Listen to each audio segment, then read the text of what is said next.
Your worship pastor just hit 50,000 Instagram followers, and the recent post just got more engagement than your church's entire social media footprint in the past month.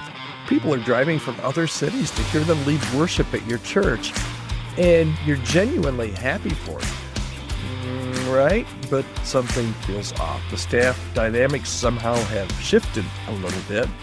They're getting speaking requests that your church has never received before. It might not be a worship pastor, and it might not be someone finding success online as a pastor or a church staff person. It could be somebody that has a side gig in fashion or some other hobby that they do, and all of a sudden they have a following.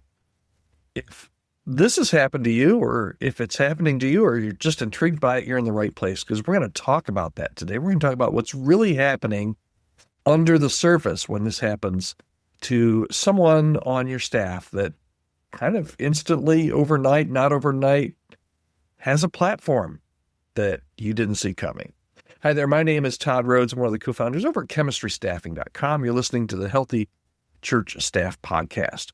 When someone on your staff becomes the thing, the draw, a lot of things changes. In fact, kind of everything changes. People start coming for them, maybe not the mission of your church.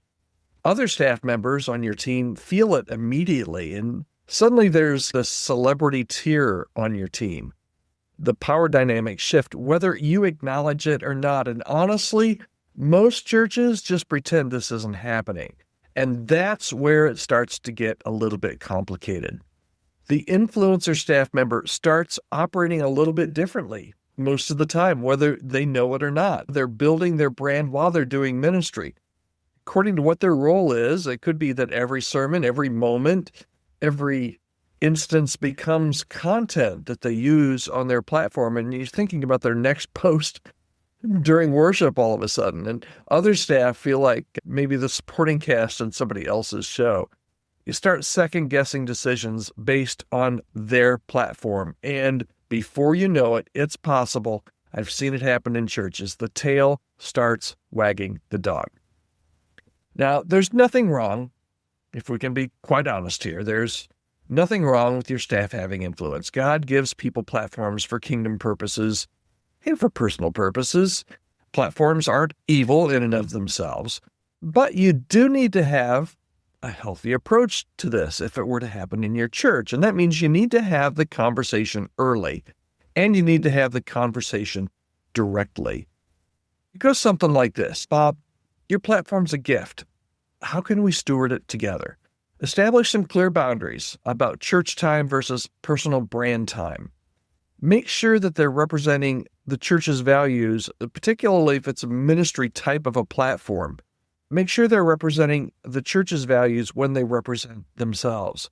Create policies around outside speaking and opportunities. And don't let one person's influence reshape your entire ministry philosophy. Remember, you hired them to serve your mission, not to build their empire or their platform. But here's the deeper issue, okay? Here's what I think anyway. I think this is really not about social media. It's about loyalty. And it can be, if we're not careful, about competing loyalties. Because when someone's personal success becomes more important than team success, brother, you've got a problem. And the question isn't whether they have influence. The question is, who are they influencing people toward?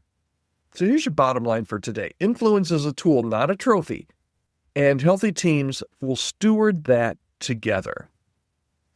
Your staff's influence can be a huge asset for the kingdom and for your church. Just make sure everybody's rowing in the same direction.